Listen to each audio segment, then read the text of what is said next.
Say it from your heart, Jerry. Show me the money. Now it's time for the Change for Brains podcast.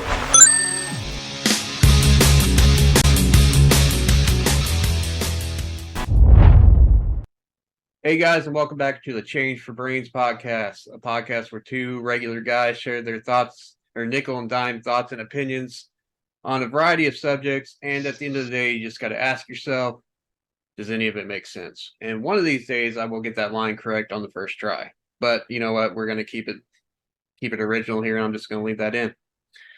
So today it is episode number 4, and we are talking about goats and Mount Rushmore. And no, I'm not talking about the animals that will eat about anything you put in front of them or the rock structure out there in South Dakota. I am talking about the greatest of all time and who would be on your Mount Rushmore of whatever that they do, sport wise or anything else. But today we're doing 4 different sports, and so I think we're just going to jump right into that. Chris, are you ready? I'm ready. Let's do it. All right.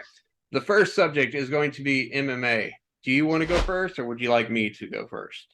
Either way, I can go. All right. Feel free. All right. So MMA, this one was kind of tough for me. First one was an easy pick. John Jones, I think should be pretty much on anybody's list, especially after the winning the heavyweight title after the extended time off. So I don't think it gets a whole lot more dominant than that. Second for me is going to be GSP. Obviously another dominant champion. Really didn't seem to get tested much in his career, and then actually even stepped up and won the middleweight title also at the end of his career. So GSP, I think, is another pretty safe pick. I think my next one is probably going to be Anderson Silva. Obviously in his prime, again, dominant. Obviously you had the Chael Sonnen, which was a close match, and then obviously Chael failed the drug test, so that one wasn't exactly fair. And then my next one and final is going to be Khabib. And personally, I think if he hadn't retired, I think he would still have that title. I think I read earlier, I think he was taken down, I think in his career, I think it said twice. And I think it said he had like 59 takedowns. I mean, he was just a beast. If you go back and watch his very first UFC fight to his last one, 9-day difference. It's amazing how quickly he got as good as he did. Absolutely. I guess which obviously we're only picking 4, but I did want to mention a runner-up on this one because I considered putting them on it. Obviously, Gina Carano, Ronda Rousey, obviously both, I think, really pretty much brought attention to women's MMA. Both of those, I think were pretty huge. So I was kind of lumping those together. You know what's crazy is Ronda said if Gina ever wanted to step back in the cage, that'd be the one fight she'd come back for. Now, obviously, it wouldn't be in their primes, but I'd still probably watch. Oh, for sure. Yeah, I would definitely be interested. And Carano was pretty dominant, obviously, until the Cyborg fight. And you know what? I've watched that fight, and I don't think Cyborg dominated as much people say she did. I think it was a lot closer than what people give Gina credit for. No, it was competitive for sure. I think it was a pretty good matchup. Yeah, I agree. So and by the way, you can do honorable mentions, or if there was an extra place, this would be who your runner-up is. So yeah, feel free to do that. Obviously you can talk about whatever you want, but so with that said, do you got anything else to add to yours, or you want to hear mine? I think that's it for mine. All right. Well, for mine, I'm going to say the first 3 that you named are exactly mine. I would go John Jones. We already talked about this in another podcast. Greatest of all time at this point. It's hard to argue. Whatever he did outside of fighting, that's his personal life. I don't agree with any of that. But inside the cage, probably the most unstoppable fighter of all time. besides, also you got the whole picogram thing. I'm not even gonna say that would have changed anything because he was beating guys way before any of that happened. In Legends, I mean, Rampage, Shogun, Machida. I mean, you name it, dude. He beat almost everybody in their prime at that time. Then you go on, and Silva, same thing. Silva was dominant until the whole Chris Weidman KO, which he probably actually would have won that fight. I was going for Weidman, but he probably would have won that fight if he wasn't doing his clowning around and got caught. And after that, he was never quite the same. We didn't really get to see him in his comeback fight because he broke his leg. What was it, like 2 minutes into the fight? Something like that? Or was it the second round? It wasn't much into it. But he was champion for, I don't even remember how many years. He had 10 title defenses. An amazing fighter. GSP, no controversies. Never really a trash talker. The only fight with him that I had any thing that I didn't really agree with was him versus Johnny Hendricks, but that was a heck of a fight, and you could have called it either way. I think personally Hendricks won, but nobody else in the welterweight division has ever done, I don't think, as much as GSP did. With that said, my number 4, that's the only one that's different. I would have went with Khabib, but since he walked away with 29-0, and he only defended his title, I think, 2 or 3 times, it's kind of hard to say he would be on mine, but he would be the honorable mention on mine. So, but my number 4 would have to be the pioneer of the sport, which is Royce Gracie. Without him, I don't think MMA would be what it is today. I don't think the UFC would be what it is today. And so the guy who I feel like started it all brought Brazilian Jiu-Jitsu to us. So those are my 4, with like I said, Khabib being my honorable mention on the 4th one. The greatest of all time is John Jones, hands down. So, all right, I think that's it for MMA. So we're going to hop over from MMA over to another sport, which I think has some responsibility for MMA being around, even though it's considered a fake sport. It's scripted, but it's basically like if you go watch a play, you go watch a movie, you suspend belief. I'm talking about pro wrestling. It's entertaining. It's got its value. We don't watch as much as we did as kids, but our teenage years, I think you were the same as me. It was huge then. It was big when we were kids too, and then there was kind of a little downtime, and the Attitude Era came along, and even now it's still very popular, especially with AEW coming in. But we're not here to talk about all that. We're here to talk about the greatest of all time in pro wrestling and your Mount Rushmore. So, do you want to go first this one, or do you want me to go first? If you want to go first. My turn? Okay. Yeah. All right. So, the greatest of all time, I had a hard time really deciding on this one because you could talk about title reigns, you could talk about who had the most influence, you could talk about in-ring performers. Because in-ring performers, I would say the greatest of all time is Shawn Michaels. But I don't think he's the greatest of all time because because he did a lot of great matches. I don't think he had as much influence in wrestling as this guy. And I'm talking about Stone Cold Steve Austin, who is also on my Mount Rushmore. Stone Cold changed wrestling forever. Everybody will always compare wrestling from now on to the Attitude Era, and that was because of Stone Cold. Now, yes, there was others that came in and influenced it, but it was because of Stone Cold. Moving on from him, my second one is Hulk Hogan. You could call him Hollywood Hogan. You could call him the Immortal. All I'm going to say is when I was little, he made me want to say my prayers and eat my vitamins, and be a Hulkster. And when he would Hulk up, man, when you're a kid, it would give you hope, and everything from him being Andre the Giant to that great match that he had with the Ultimate Warrior. And then from there, he revamped his career in WCW, went from being the greatest good guy to being the biggest bad guy, and started the NWO with Kevin Nash and Scott Hall, and somehow still became one of the most popular wrestlers. And then reinvented himself again, went back to WWE with the red and yellow. So he's one of the best of all time. Let's see. My third one is probably going to be The Rock. The Rock wasn't in there quite as much as the other guys. He left for Hollywood kind of in his prime, which is a bummer. But I mean, he dominates there too. But he come in, he'd raise the people's eyebrow. He had all the catchphrases. He was a good wrestler. I've never heard his music hit and not get a huge pop.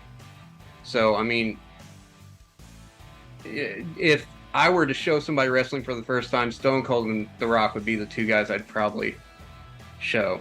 Now, number 4, and you brought this guy's name up, and I kind of stayed quiet about it when we had talked about it before, but I'm going to put Triple H on there, and here's why. Triple H came from behind Shawn Michaels, his shadow, and kind of became his own guy. Took over DX, became multi-time world champion. I think he was Intercontinental champion. I don't know if he was ever the U.S. champion, but he's held, I think, like every other title, King of the Ring. And if you don't want to include this, you don't have to, but he's also now one of the best promoters I've ever seen. He took WWE out of the dumps this past year and a half, and has done an excellent job doing what he's doing. So that is my 4. And if I did an honorable mention, there's too many. There's just too many I would put as backups. So I'm just going to leave it at that, and I'm going to let you do yours. I think that's a really good list, and obviously going to be a lot of similarities in our list. I've got some controversy, I think, on mine. So I think I'm going to lead it off probably with X-Pac. Probably going to go second with Santino Marella. Third is got to be Hornswoggle. And then probably going to finish that off with Gilbert. All right. I don't really think that you're going to get 4 better wrestlers that just really carried it into what it is today. But my serious list is going to be very, very similar list to yours. I've got Stone Cold. I've got The Rock. I've got Hulk Hogan. Only difference is going to be I've got The Undertaker. Really debated my number 4.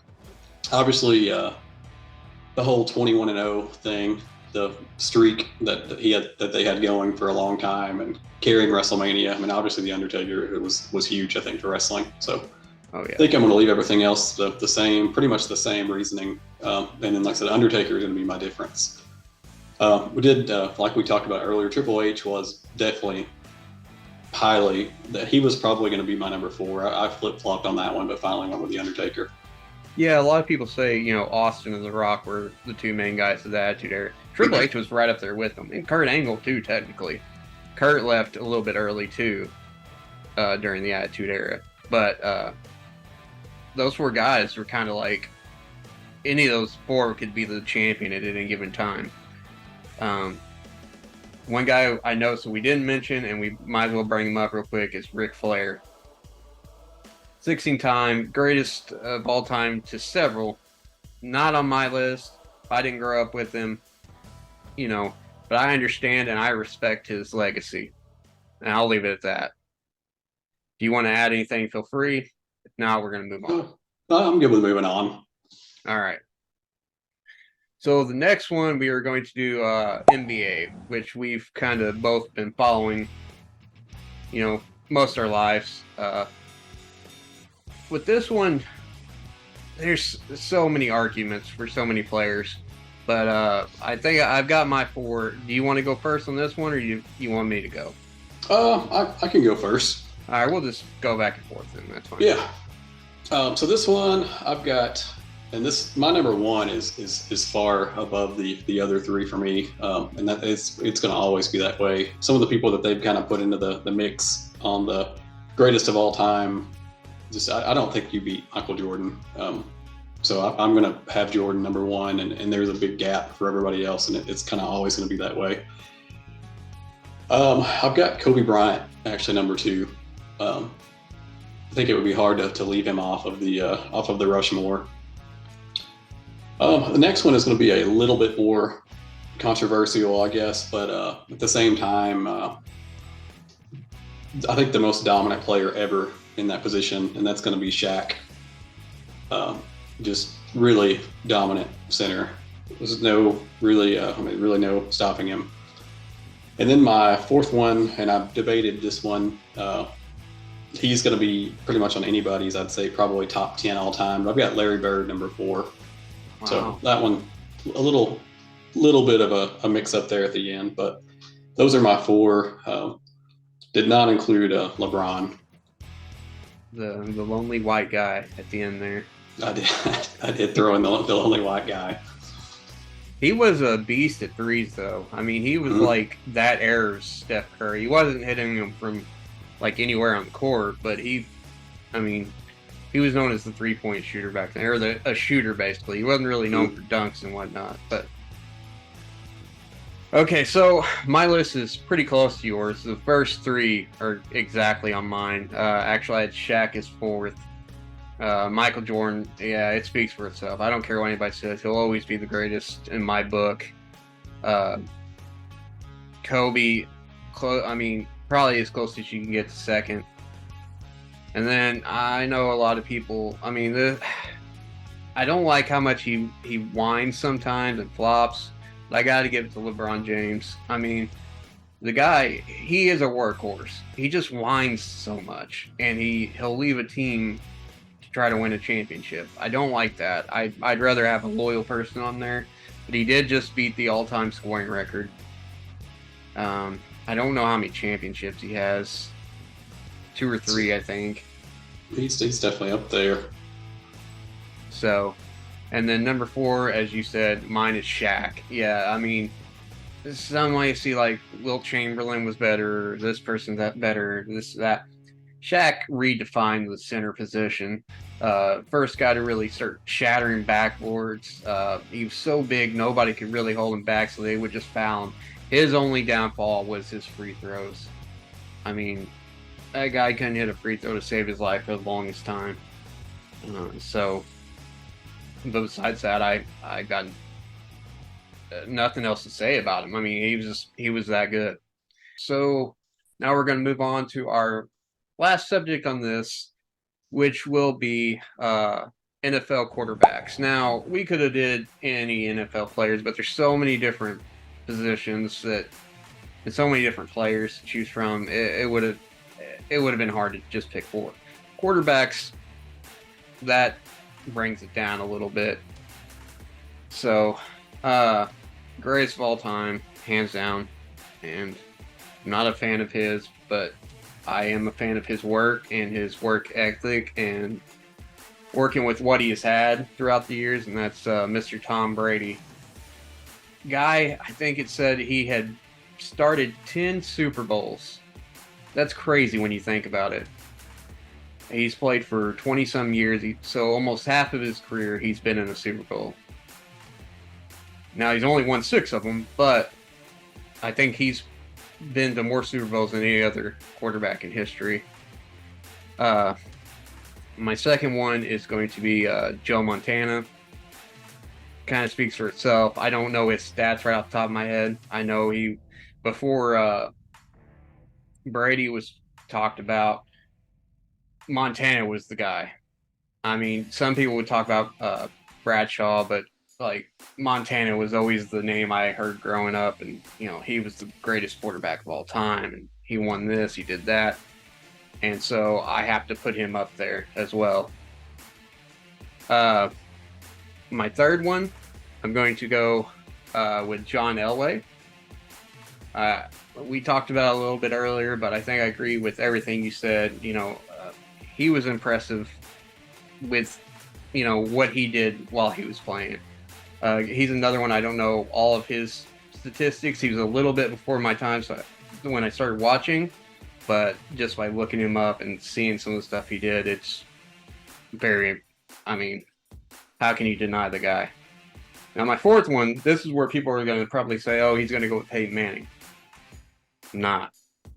I'm actually going to go with a younger guy by the name of Patrick Mahomes. Now, before everybody uproars and gets upset, the guy's 27 years old. He's already won 2 Super Bowls, 2 Super Bowl MVPs. I don't know how many yards he's passed for, but it's pretty good. As long as he just won a Super Bowl like on one ankle, basically. And the guy can throw some of the craziest passes I've ever seen in my life. And then if he plays till he's 40 or 45 like Brady, who knows what he's going to do in the next 10 years. So I'm interested to see. I'm not like his biggest fan. I'm very impressed with this young man, and I look forward to seeing what he can do. And then I will say my honorable mention is Peyton Manning, because he is one of the best of all time. He just didn't make my Mount Rushmore. That's all I got to say. Over to you. All right, so I'm going to start mine off the exact same way as you. Tom Brady. I'm the same as you in this regard too. I've honestly never been the biggest Brady fan. To be honest, for a lot of his career, back in the Peyton Manning days, I really wanted to always put Peyton above him. Of course, I'm obviously from Tennessee also, and obviously was a huge Vols fan, so obviously that could have kind of swayed that. But Brady definitely passed Manning. He's the greatest of all time. There's no doubt about it in the quarterback area, and that's not even really being a Tom Brady fan. I think he had 7 championships.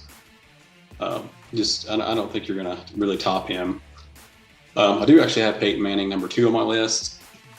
Manning did only have 2 championships. Of course, I think one with the Colts, then one with the Broncos. I think one of the things that obviously Manning had outstanding stats, extremely impressive there. But the year that I believe he missed pretty much a whole season. And I think that year, they went 2-14. And then, it just shows, and I think it was pretty much with the same team that they had before, the difference being Peyton Manning. Obviously, just a huge difference maker. So Peyton Manning is definitely number 2 for me. Joe Montana is definitely going to be on the list. Obviously, he had 4 Super Bowl wins there, 3 Super Bowl MVPs.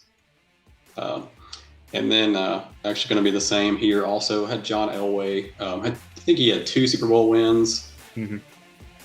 So those are going to be my 4. So I think we had a pretty similar list there, with the difference being the Manning and Mahomes. And Mahomes, I agree with you.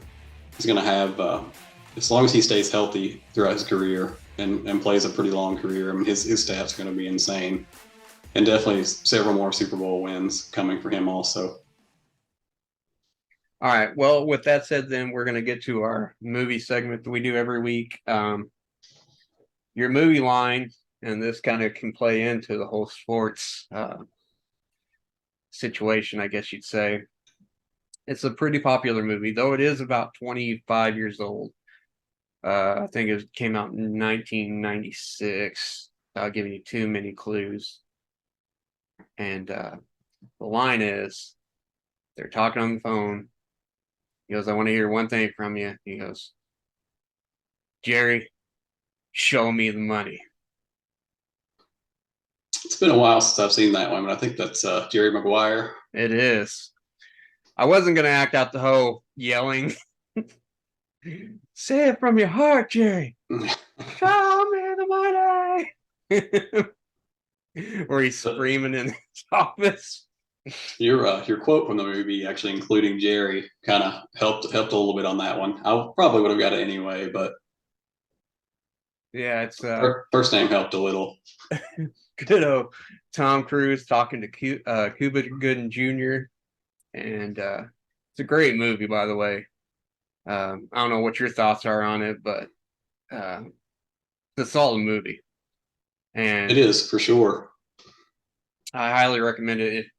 These are going to be Chris's movie reviews, but I will say this for this week one: if you have not seen Jerry Maguire, go back and watch it. Even for an older movie, it still holds up. I was watching some clips of it the other day, and actually there's several lines from that movie I could have used. There's that one. There's the "You had me at hello," but I didn't really want to go the romantic way. It would have been weird. That's where that whole original scene of the "I'm not going to do what y'all think I'm going to do," and freak out because he gets fired.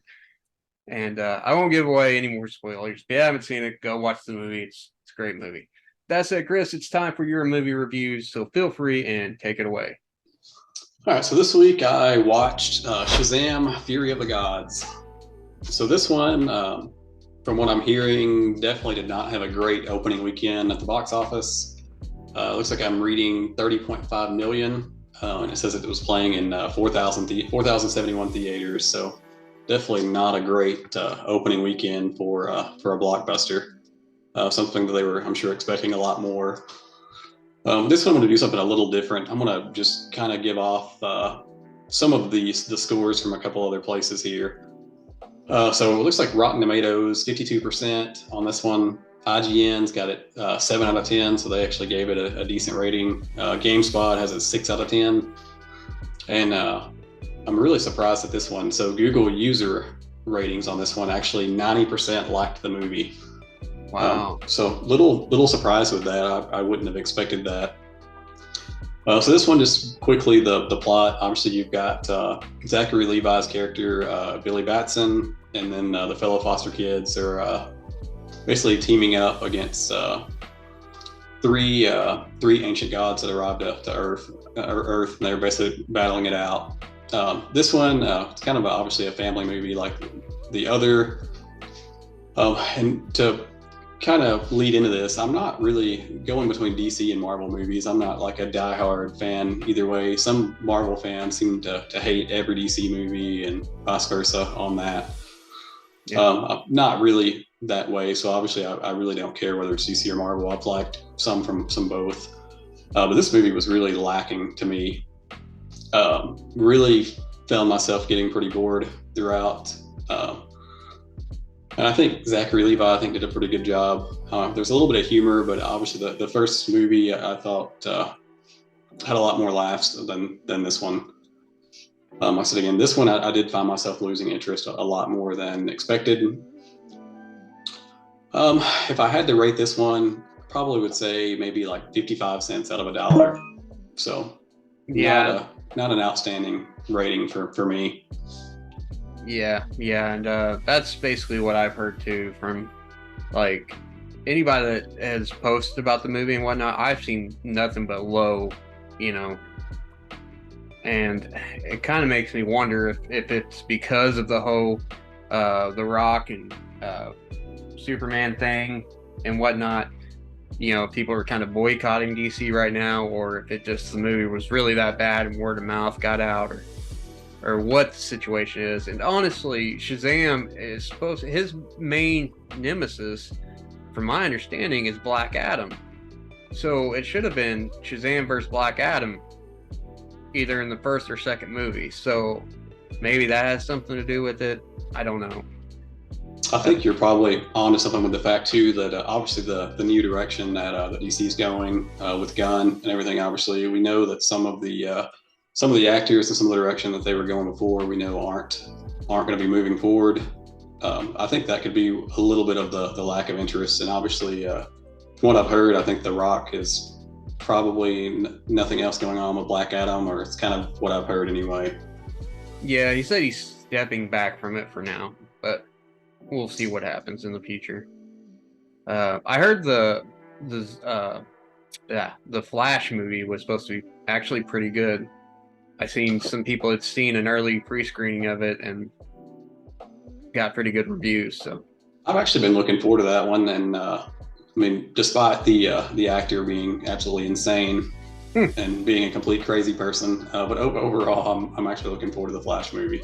Well, this new Flash movie is supposed to be a resetting point for the DC universe, so I'm wondering if they take this chance to use this movie to get rid of him and create another Barry Allen from a different universe that takes over. I could see that. So actually, I read something interesting right before we started the podcast here that said that apparently The Rock blocked. I guess they were going to do a post-credit scene in Black Adam with Shazam and Zachary Levi. Yeah. And apparently, I was reading that I don't know exactly what happened, but apparently Levi wasn't happy that apparently The Rock blocked that for some reason. Yeah, he wanted Henry instead. Yeah, I read that too. Kind of crazy.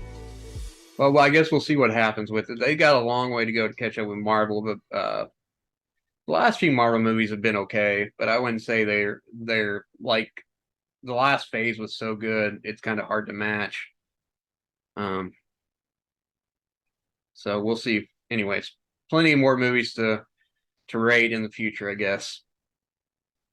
So I think that is it. Unless you have anything else you want to include, I think we're going to sign off for this week. That's it for me. All right. Well, guys, thank you again for checking us out. If you enjoyed this video, please give us a like, just follow, hit that bell if you want to know when the next episode's uploaded. Share it to your friends. We are Change for Brains on all major platforms. We are actually also on Spotify now. So if you can't watch the video and you just want to hear it in your car while you're driving or whatever, feel free to check us out on Spotify. Okay, so I think that's it. With that said, guys, we will see you next time. We are cashing out. See ya.